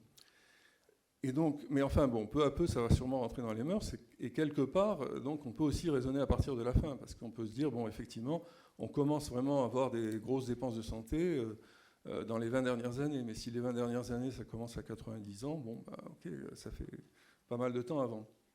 Et du coup, je trouve que les jeunes aujourd'hui sont beaucoup plus jeunes qu'avant. Quand on a 20 ans, quand on avait 20 ans avant, si la vie professionnelle se terminait à 55 ans, à 20 ans, on pouvait se dire, bon, j'ai 10 ans à faire ceci, puis ensuite je ferai cela. Enfin, les temps de vie dont vous parliez s'enchaînaient très vite, ils étaient relativement courts, et il n'était pas question de fluidité, parce qu'on n'avait pas beaucoup d'âge dans la vie, et donc il fallait, si on avait envie de faire un certain nombre de choses, on n'avait pas tant de temps que ça. Maintenant, quand on a 20 ans, on peut se dire qu'on sera lucide, productif, attentif, je ne sais pas, jusqu'à 70 ans ou 80. Ça fait du temps pour beaucoup de choses. Et non seulement, d'ailleurs, non seulement pour la vie intellectuelle, dont effectivement je pense qu'elle doit continuer si elle est entretenue par la société et par tout ce qui se passe autour de vous. Je crois pas qu'il y ait ce vieillissement. Mais en plus, même des choses aussi fondamentales que la procréation changent. C'est-à-dire que la procréation, qui était vraiment extrêmement dangereuse après 35 ans pour les femmes il y a 50 ans, maintenant peut continuer encore plusieurs années. Donc il y a vraiment, même en profondeur et même physiquement, donc une transformation qui fait que les temps de vie s'allongent et que donc il y a un problème non seulement des seniors, mais un problème des juniors, parce qu'on n'a pas repensé le problème des jeunes face justement au fait qu'ils peuvent se dire à 20 ans, voilà, j'ai 60 ans de vie professionnelle devant moi, plutôt de façon optimiste. Hein. Je ne pense pas qu'à 20 ans, on pense tout de suite à l'âge de la retraite, mais on peut penser à tous les projets qu'on va pouvoir aligner dans sa vie. Voilà. Donc, je voulais donc dire que je propose à Jean-Hervé Lorenzi de mettre le titre Problème des sociétés rajeunissantes. Il interviendra tout à l'heure, Jean-Hervé Lorenzi, juste à la fin de cette table ronde. Peut-être on va pouvoir poser la question de la solidarité, on va pouvoir poser la question d'adapter les tâches à l'âge, mais peut-être est-ce que Monsieur Matala, vous pouvez peut-être répondre, puisque tout à l'heure vous vouliez prendre la parole. Oui, non, je vais répondre à Brigitte, mais je pense qu'on dit souvent notamment, hein, mais à vous aussi, hein, donc n'inquiétez pas. Je pense qu'on dit souvent des choses qui ne sont pas très différentes, mais avec une sémantique différente. Bon, choc démographique, il y a choc démographique, et il y a surtout choc démographique parce qu'on a une augmentation exponentielle du nombre de personnes âgées inactives. C'est-à-dire que c'est ça la grande nouveauté, c'est qu'effectivement, le choc démographique, c'est un choc qui est indissociable du choc finalement de rapport entre générations que ça crée. Donc ça, c'est le premier point. Donc après, on peut toujours se débattre, savoir si c'est un choc, un semi-choc, ou une grosse secousse, ou un glacier, ou un truc. Mais enfin bon, c'est un gros mouvement, on va dire. Après, l'obligatoire versus le facultatif. Brigitte, moi je ne suis pas pour le facultatif versus l'obligatoire, qu'on soit bien clair. Pourquoi ? Parce que je pense qu'à l'origine, c'est un peu provoque, mais je pense que c'est une bonne image, et quelque chose qu'a dit François-Xavier Helbouy ce matin était très éclairant là-dessus. La solidarité à l'origine, ça a été la fille aînée de l'ignorance. C'est-à-dire quelque part, clairement, effectivement, on était solidaires parce qu'on pensait effectivement que le malheur, la maladie, etc., c'était un peu la roulette, c'était le hasard, c'était la loterie, et que donc on se disait, finalement, chacun prend son numéro à la loterie, et on mutualise tout ça entre nous. Et c'est François Xavier qui disait ce matin, effectivement, il citait un exemple qui était très, très intéressant sur, effectivement, les médecines prédictives. Donc il citait, effectivement, les médecines, notamment tout ce que l'imagerie médicale va permettre de voir, d'anticiper comme problème. Et évidemment, si demain, les techniques de médecine prédictive permettent aux gens de connaître leurs facteurs de risque et leur probabilité d'avoir telle ou telle affection, ils se mutualiseront plus entre eux. Le rapport Eval-Brié, d'ailleurs, France 2025, le mettait bien en avant ça. Et je pense effectivement que la seule digue de résistance face à ça, ce sont des systèmes solidaires à adhésion obligatoire. Parce que c'est quelque part, on ne maintiendra pas une cohésion collective si on ne crée pas un caractère obligatoire. Donc là-dessus, je crois qu'on est tout à fait d'accord, il n'y a pas de débat. Après, moi, ce que je dis simplement, c'est que ces régimes obligatoires, pour qu'on puisse maintenir leur caractère obligatoire, il faut qu'ils soient équitables. C'est-à-dire que si à un moment donné, ils sont trop asymétriques, c'est-à-dire s'ils sont trop en faveur des uns et trop, effectivement, à la charge des autres, ils ne tiendront pas, ils ne survivront pas. Donc c'est un enjeu de survie. Et d'ailleurs, sur ces problèmes d'équité, il y a un problème que personne ne soulève. Je citais l'exemple tout à l'heure des gens de plus de 75 ans qui étaient 1 sur 2 en ALD. Les gens de plus de 75 ans, en général, c'est des cadres, ce n'est pas des ouvriers. Les ouvriers sont morts avant. Si vous regardez l'espérance de vie des différentes catégories de la population, ce qui fait qu'aujourd'hui, le jeune pauvre qui paye pour le vieux riche, il n'a pas de perspective un jour qu'on paye pour lui. Il sera mort avant. Donc c'est un peu cynique, mais la réalité, elle est là. Donc les mécanismes, effectivement, d'équité, il faut parfaitement mesurer, lorsqu'on parle de solidarité entre les générations, etc., il faut être très prudent sur les concepts qu'on manie. Après, juste deux autres remarques sur le problème de l'emploi. On dit oui, c'est formidable, il faut créer une société de l'emploi, il faut avoir des politiques d'emploi, etc. Moi, ce que je constate, ça a été dit par une de mes voisines, effectivement, depuis 2003, depuis la réforme Fillon de 2003, l'âge de départ n'a pas bougé ou a très très peu bougé. Donc, ce qui veut dire quelque part qu'au-delà du fait qu'on sait tous, effectivement, qu'on a un modèle qui n'est pas favorable à l'emploi en France et qu'effectivement on trouve tous que c'est pas bon, ce qu'on constate, c'est qu'il n'y a rien qui a bougé en 7 ans. Donc c'est ça qui est emmerdant. Mais oui, mais moi je dis simplement, moi je constate la dure réalité. Sur le diagnostic qu'il faudrait faire, je suis d'accord avec vous, donc on n'a pas l'épaisseur d'une feuille de papier à cigarette entre nous. Moi simplement, le constat que je fais assez brutalement, c'est qu'il n'y a rien qui a changé. On pourra peut-être revenir sur la question d'emploi et sur peut-être après juste un autre point pour éclairer, lorsqu'on dit qu'on est de plus en qu'on est en bonne santé de plus en plus vieux, faire attention aussi au concept qu'on manie. On est effectivement en parfait état de faire plein de choses très longtemps, mais pas parce qu'on est en bonne santé nécessairement, mais parce qu'on est très bien médicalisé. Donc les personnes de plus de 70 ans qui sont en pleine forme, en général, elles sont très bien suivies médicalement. Dernier point sur ces regards croisés, c'est juste aussi une remarque. C'est un peu dommage, donc c'est une remarque pour mon ami Jean-Hervé. Ce que je trouve un peu dommage, finalement, je regarde la salle depuis tout à l'heure. Enfin, la salle, elle a une démographie, il y a beaucoup de gens jeunes, enfin, donc il y a tous les âges, etc. À la table, finalement, quelque part, moi j'ai 50 ans, je ne pense pas être le plus vieux de tous, donc je trouve finalement, on a une table qui est très connotée démographiquement, donc on a un regard sur le vieillissement qui est peut-être pas forcément un regard très objectif. Hein, alors justement, c'est là où donc j'interviens. À part l'animateur avec qui mes lui a 30 ans, l'air très jeune, et c'est formidable, mais je pense que Jean-Hervé l'a mis effectivement pour rajeunir un peu. Justement, moi, vous voyez, moi ce que ça m'inspire, ça m'inspire tout ça, c'est la question de. Est-ce qu'on est objectif ? Est-ce qu'on se raconte pas une histoire entre nous là ? Il y a des débats, mais pour moi c'est un peu un choix de société, un choix politique. C'est un peu ce qu'on a vu aussi dans typiquement la question des retraites, la question du baby boom, peut-être des générations qui ont connu la croissance, qui ont connu le plein emploi ou en tout cas un bon niveau d'emploi, et puis qui aujourd'hui sont des gens qui veulent aussi mettre en place des possibilités pour qu'ils puissent aussi vivre mieux et vivre plus vieux. Moi, ce que j'aimerais savoir, c'est peut-être si quelqu'un d'entre vous a justement la question sur est-ce que c'est aussi un choix de société, un choix politique à mettre en place, typiquement rendre les choses obligatoires. On le fait pour l'automobile, mais est-ce qu'on peut considérer qu'on peut demander justement rendre obligatoire cette question d'assurance pour la dépendance après. Alors, juste un dernier point, j'en ai vraiment pour 10 secondes. Ce serait bien, comme vous êtes le seul jeune sur le truc, l'estrade, au lieu de poser des questions, à la fin, vous donnez votre opinion aussi. On verra ça. Je vous en prie, monsieur Laxam. Alors sur l'âge, mais finalement, on connaît bien. Quand est-ce qu'on connaît bien un âge ? C'est pas lorsqu'on en est très distant, c'est lorsqu'on en approche quand même, ou lorsqu'on le vit. Il est sûr que le regard sur l'âge, il change au long de son parcours de vie. Moi, quand j'étais sans doute plus jeune, comme beaucoup, j'assimilais vieux à retraité. Il se trouve que je suis retraité maintenant. Alors dites-moi que ce n'est pas votre cas. Vous n'avez pas le même regard sur vieux égale retraité. En tout cas, on observe malgré tout l'émergence d'un nouvel âge. Quand vous parliez, Madame Marie, des 3 temps de vie, là, presque d'âge, il y a un nouvel âge qui se situe, les bornes, ça peut se discuter, mais peut-être de 55 à 75 ans, où on est encore en activité ou presque plus, où on est en retraite, mais pas vieux, pas non plus au regard des statistiques de Mathias Matala en dépenses de santé. Donc on voit, on ne sait pas comment le qualifier, mais il y a bien quelque chose. On peut être dans cet âge-là, ne pas être encore vieux, être retraité ou jeune retraité ou presque sur le point de... Bon, voilà, nouvel âge. Mais sur l'obligatoire, je voulais juste te dire un mot, puisque finalement, ce n'est pas pour le discuter, puisque j'ai plaidé la solidarité, caractère obligatoire, tout ça, ceci me va bien. Mais je voulais dire malgré tout, il ne suffit pas qu'un système soit obligatoire. Bon, moi, je passe mon temps, je suis l'avocat de la sécurité sociale, et c'est très bien. Mais un système obligatoire est durable dans la mesure où il rencontre et génère toujours un haut niveau d'adhésion et de confiance. Et où en sommes-nous aujourd'hui ? Il ne suffira pas de le rendre obligatoire.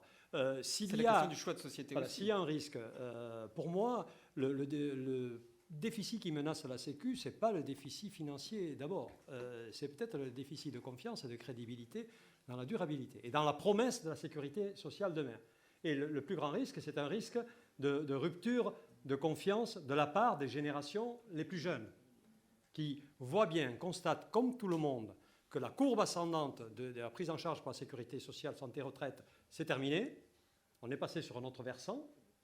Et qui voient aussi que pour garantir les promesses, le Parlement, il vote encore un horizon 2025 peut-être, sauf si on repousse. Tout ceci est de nature à nourrir un discrédit et donc un risque de rupture de confiance. Alors moi je plaide pour la solidarité et lorsqu'elle concerne les aléas humains les plus cruciaux, quel est ce caractère universel, donc obligatoire, ce que n'ont pas fait les États-Unis, mais un système obligatoire nourri par une adhésion raisonnée et une confiance dans le long terme, parce que sinon l'obligatoire sera remis en cause lui-même. Éric Guillaume, vous qui proposez justement un modèle particulier de rente viagère, quel est votre regard là-dessus ?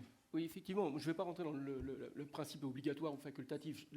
Une des certitudes que nous avons, c'est qu'on a en face de nous, effectivement, monsieur le disait, une population extrêmement nombreuse, extrêmement vaste, entre 65 et 85 ans, avant l'entrée en EHPAD, après la fin de l'activité, quelle qu'elle soit, et sur lequel nous n'avons pas d'autre choix que de trouver une réponse eu égard justement vis-à-vis des jeunes, où il faut qu'on trouve une solution. Et la solution, elle n'est pas unique, elle n'est pas noire, elle n'est pas blanche, elle est certainement zébrée, dalmatien, gris clair ou gris pâle, mais il faut qu'on trouve quelque chose, il faut qu'on se pose des questions, et je pense qu'à chaque situation, il y a des réponses, et c'est le rôle des politiques, c'est le rôle effectivement des administrateurs de mutuelles et des gens responsables dans ce domaine-là, c'est le rôle des chefs d'entreprise. En ce qui nous concerne, c'était le rôle de trouver dans le monde de la finance des logiques d'équité, de solidarité, d'investissement différents pour permettre à des personnes âgées, quels qu'ils soient, entre 65 et 85 ans, de mieux vivre à domicile. Se reposer la question, on est nombreux, 14 millions de retraités, 14 millions de retraités, plus de 7 millions de propriétaires, où vont-ils vivre? Comment vont-ils vivre? On se doit tous d'apporter des réponses et elles sont certainement très différenciées. Il n'y a pas de gros débat. De manière très pratique, d'ailleurs, Françoise Faude, vous avez plutôt une vision positive du vieillissement. Très concrètement, ça veut dire quoi dans 10 ans, dans 20 ans, toutes ces questions-là? J'ai une vision positive parce que c'est ce que je vois tous les jours dans mon métier. Et je voudrais vous dire qu'on n'est pas nécessairement entré en EHPAD. Vous dites, il y a un temps avant l'entrée en EHPAD. Ne dites pas à ces jeunes qui sont là qu'un jour ils vont rentrer nécessairement en EHPAD. Ça n'est pas vrai, mais je voudrais revenir sur la solidarité et ce qu'on peut appeler une assurance dépendance. Il y a des pays qui ont établi ça. Une des meilleures assurances dépendance, Long Term Care Insurance, c'est pas dépendance, il n'y a que les Français qui utilisent ce terme de dépendance, c'est simplement une assurance de soins de longue durée si on en a besoin. Une des meilleures, c'est celle des Japonais. Alors ce que je reproche à celle des Japonais, elle est obligatoire. Et on cotise en fonction de ses revenus, mais on a des prestations en fonction de ses besoins. Un peu comme le système de sécurité sociale. Ce que je lui reprocherais, moi, c'est de commencer à 40 ans. Car comme l'un d'entre nous l'a dit, je crois que c'était vous, monsieur, je ne vois pas pourquoi, si vous voulez, un jeune qui entre sur le marché du travail ne cotiserait pas. Je pense qu'il n'y a pas de différence entre les jeunes et les vieux travailleurs. La vraie différence en France, c'est entre les gens qui ont du boulot et les gens qui n'ont pas de boulot. Quand on a du travail, je pense que c'est c'est important de cotiser et que ça pourrait devenir effectivement une assurance autonomie, quelle que soit la raison de la perte d'autonomie. Donc à ce moment-là, on raye cette notion d'âge, qui est une notion qui pourrit tout le système français à l'heure actuelle. Donc des assurances dépendance basées sur la solidarité, ça existe, d'autres pays l'ont fait. Donc un enjeu politique, un enjeu peut-être sociologique au-delà de ça, pour Madame, votre voisine. Non, moi je voudrais revenir sur cette idée de l'âge parce que l'âge n'est plus pertinent aujourd'hui pour organiser les politiques publiques, pas plus la dépendance que les politiques d'emploi, etc. Or, nous sommes des virtuoses en France sur les politiques publiques ciblées âge. On a fait de l'emploi jeune, après on a fait le CDD senior, emploi vieux, etc. Tout ça avec des résultats qu'on connaît qui sont assez lamentables. Et ce n'est plus d'actualité précisément parce qu'il y a eu une différenciation extraordinaire des parcours aujourd'hui, fluidification et différenciation des parcours, ce qui fait qu'à un même âge chronologique, les gens ont des situations extrêmement différenciées. Donc l'idée d'un âge standard pour la retraite, j'ai le regret de le dire, n'a plus de sens aujourd'hui. On est là en train de penser à des choses qui ne peuvent plus fonctionner, puisque tous les pays aujourd'hui, conformément à ce que j'évoquais de fluidité des parcours, les meilleurs systèmes, Finlande, Suède, ce sont des systèmes de retraite au choix. Il y a un âge plancher et puis des systèmes d'incitation et éventuellement de décote qui permettent de choisir le moment du départ. Alors, mettre en place cette question justement de cotisation obligatoire, est-ce que c'est une histoire aussi de sémantique finalement pour que la population adhère justement à cette idée-là? Comment est-ce qu'on concrètement, est-ce que c'est justement une nouvelle sémantique à trouver, ne plus parler de vieillesse, mais justement de longévité peut-être? Est-ce que quelqu'un de vous justement a une idée pour comment est-ce qu'on crée l'adhésion autour de ces questions-là, Madame Dormand? Je voulais intervenir pas vraiment sur la sémantique, mais je suis assez d'accord avec vous, entre longévité et vieillissement, il n'y a pas le même ressenti, mais plutôt sur les aspects obligatoires. Et donc pour parler, là on recommence à parler de dépendance, qui me paraît être un des problèmes.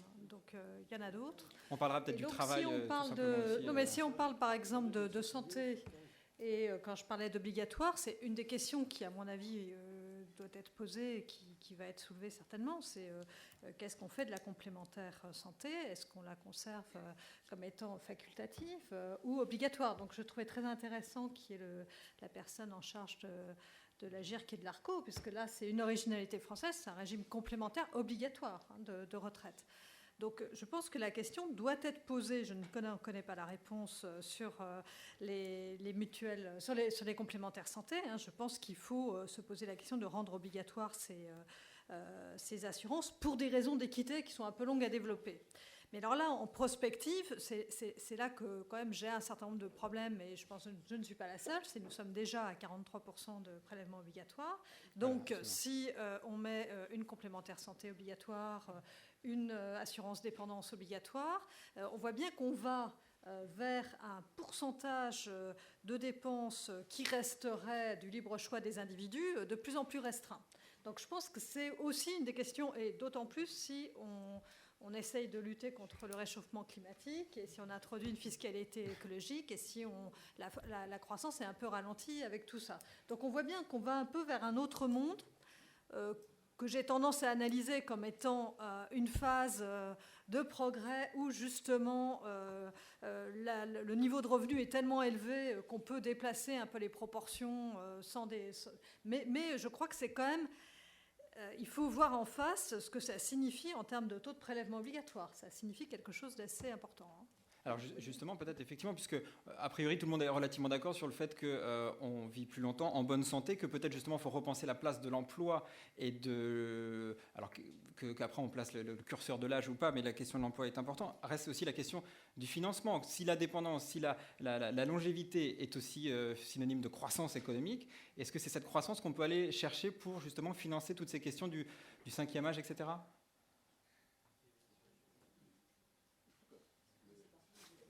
Est-ce que réellement la longévité, c'est un facteur de croissance économique? C'est pas... Le problème, des opportunités de croissance. Regardez, en tout cas le vieillissement. Prenez un exemple qui est caricatural de société vieillissante qui est à côté de nous, c'est les Allemands. Les Allemands, bon, ils ont effectivement un modèle... On s'étonne pourquoi les Allemands ne consomment plus. On dit effectivement la demande intérieure allemande, elle est weak, elle est faible depuis 20 ans, on n'arrive pas à la redresser.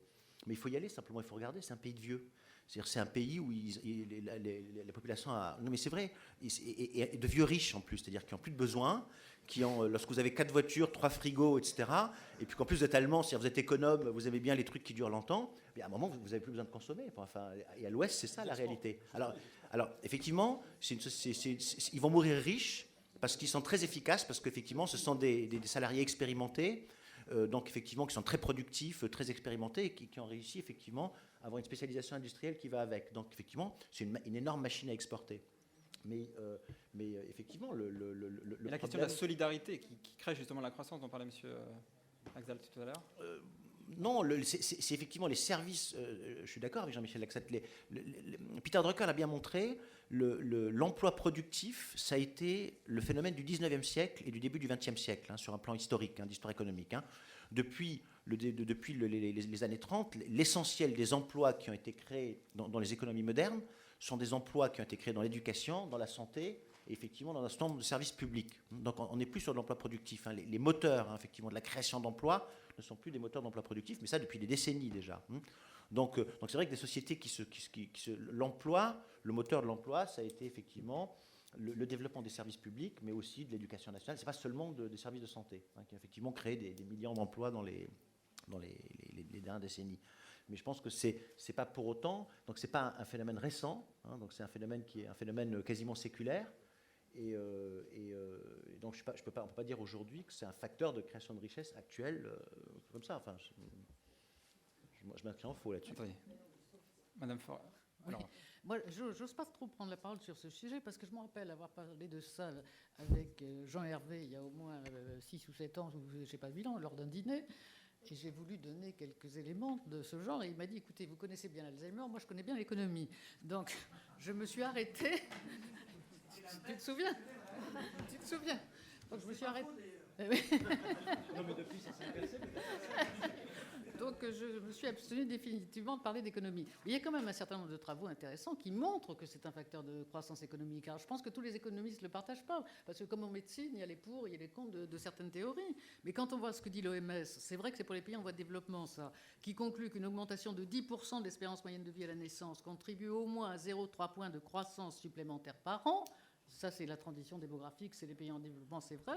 Mais dans les pays industrialisés, il y a un autre travail qui m'avait intéressé qui montre que pour un ensemble de pays développés, 10% de baisse du taux de mortalité cardiovasculaire, parce que c'est ça qui fait l'augmentation de l'espérance moyenne de vie. La diminution du taux de maladies cardiovasculaires entraînerait un point de plus de croissance du PIB par tête dans les 5 années suivantes. Un point de plus. Donc il y a quand même un grand nombre d'économistes qui pensent que les sociétés vieillissantes, l'augmentation de l'espérance moyenne de vie de façon globale, augmente la croissance économique.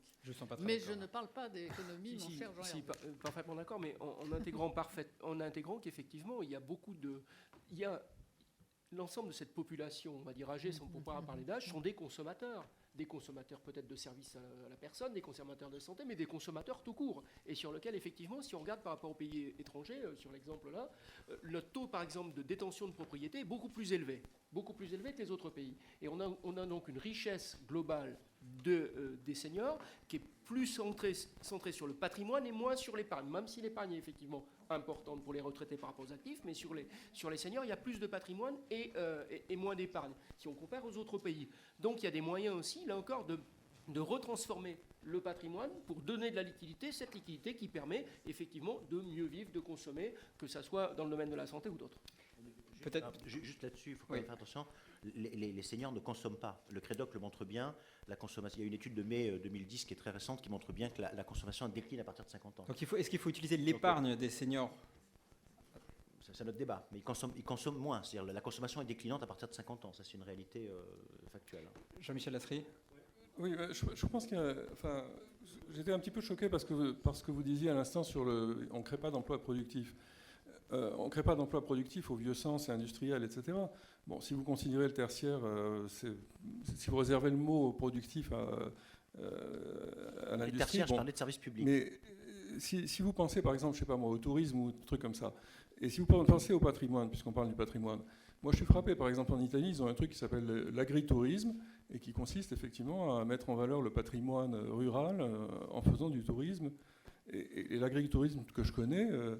alors évidemment, c'est statistique personnelle, mais c'est quasiment 100% de retraités qui ont ce patrimoine-là et qui accueillent des étrangers dans leur vieille maison dans la campagne. Ça, c'est une mise en valeur du patrimoine, pour la premièrement. mesure, pardon. Et deuxièmement, c'est de la production, parce qu'ils produisent, ces gens-là. Ils accueillent des gens, ils produisent du tourisme. Parce que la question, c'était sur le niveau. Alors là, moi, j'ai une observation à laquelle je n'ai pas de réponse achevée et encore moins absolue. Mais elle a été ouverte par ailleurs. Faut-il tout exprimer en points de PIB? Est-ce que c'est pertinent pour tout? Là, on est en train de parler de santé, de maintien en santé et en autonomie. Et est-ce la même chose d'exprimer en points de PIB dans la période que nous avons connue de 50-60 ans d'un PIB progressant joyeusement, presque une croissance à la chinoise, et de l'exprimer dans la période dans laquelle entre au moins le continent européen, avec une croissance qui est sans rapport, qui sera peut-être entre 1,5 et 2,5. Voilà.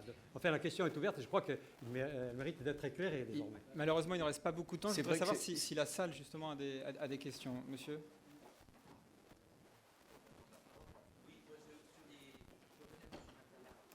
Ça marche, oui. Ouais. Oui, voilà. En particulier, bon, il n'y a plus d'âge maintenant, c'est devenu flou, c'est difficile, mais il a quand même soutenu qu'il y a une espèce de conflit de génération lorsqu'il parlait des systèmes équitables de long terme où les jeunes pauvres payent pour les vieux riches. Parce que les vieux riches vivent plus longtemps. Sans aller jusque-là, le jeune qui donne des nouvelles générations, que ce soit pour la retraite, la dépendance et tout, il donne. C'est-à-dire qu'en pratique, il existe encore comme jeune parce qu'en fait, il cotise beaucoup plus qu'il ne touche, heureusement. Donc, sur le long de la vie, qu'est-ce qui va se passer? Bien sûr qu'il a l'assurance que plus tard, si tout va bien, il touchera lui-même. Est-ce qu'il a cette assurance? Est-ce qu'on peut garantir des systèmes avec les jeunes qui ont un temps tellement long devant eux? Est-ce qu'on peut garantir des systèmes durables qui font qu'ils peuvent donner sans compter précisément parce qu'ils savent que plus tard, on est tous appelés à devenir vieux un jour, ils toucheront? Ça, c'est pas sûr.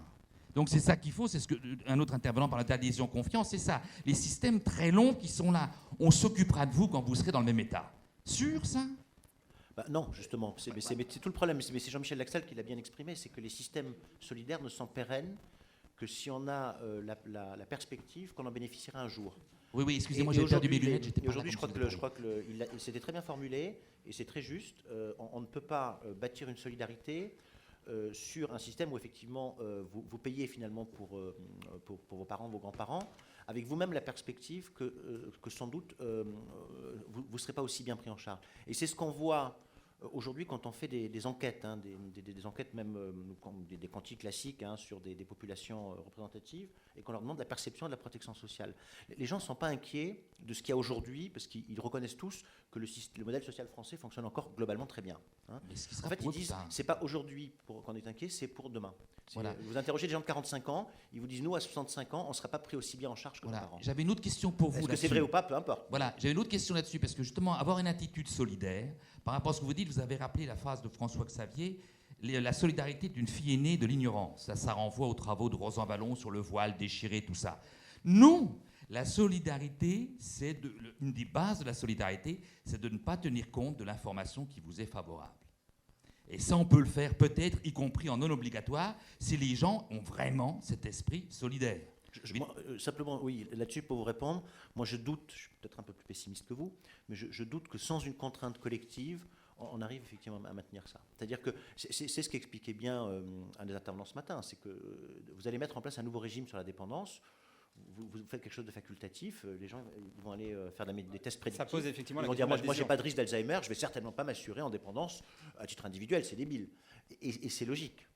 Surtout sur des systèmes où, comme le rappelait aussi un des intervenants, on est à 43%, c'est Brigitte qui disait ça, on est à 43% de prélèvement obligatoire, donc on paye déjà beaucoup. Parce que vous faites des calculs précis, mais la solidarité, c'est justement pas faire des calculs précis, mais ça suppose donc que le système soit suffisamment durable, qu'il y ait suffisamment d'adhésion, suffisamment de confiance pour que se développe cet esprit solidaire où justement on ne compte pas trop. Mais c'est pour ça, si vous voulez, que dans les enquêtes qu'on fait aussi, le déficit actuel des régimes de retraite et d'assurance maladie, je ne sais pas, 25 ou 30 milliards, en fait, ce qu'il crée, c'est cette psychose de l'avenir. C'est que les gens se rendent compte que ça ne peut pas durer, en tout cas, ça ne va pas durer éternellement, et donc ils disent que ça va craquer un jour.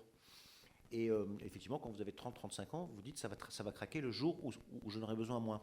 Et c'est pour ça que c'est impératif. L'équilibre financier n'est pas simplement impératif pour des raisons purement économiques, mais aussi pour des raisons psychologiques, c'est-à-dire pour des raisons de cohésion du modèle solidaire. Et le nouveau contrat des générations, c'est justement qu'on garantit que ça va durer très longtemps. Tout à fait. Donc ça, il faut le faire. Mais la question de la réforme des retraites et tout ce qu'on a vu récemment des mouvements sociaux montre quand même très bien que la question de l'adhésion même à un système qui est censé être relativement juste pose quand même des questions, même d'un point de vue entre les sociétés. Oui, juste là-dessus, un slogan pour remplacer le travailler plus, pour gagner plus. Vous n'auriez pas un slogan, c'est pas travailler plus longtemps mais autrement. Un slogan de ce type-là qui sortirait, c'est pas mal. Peut-être une autre question avant de passer la parole à Jean-Hervé Lorenzi.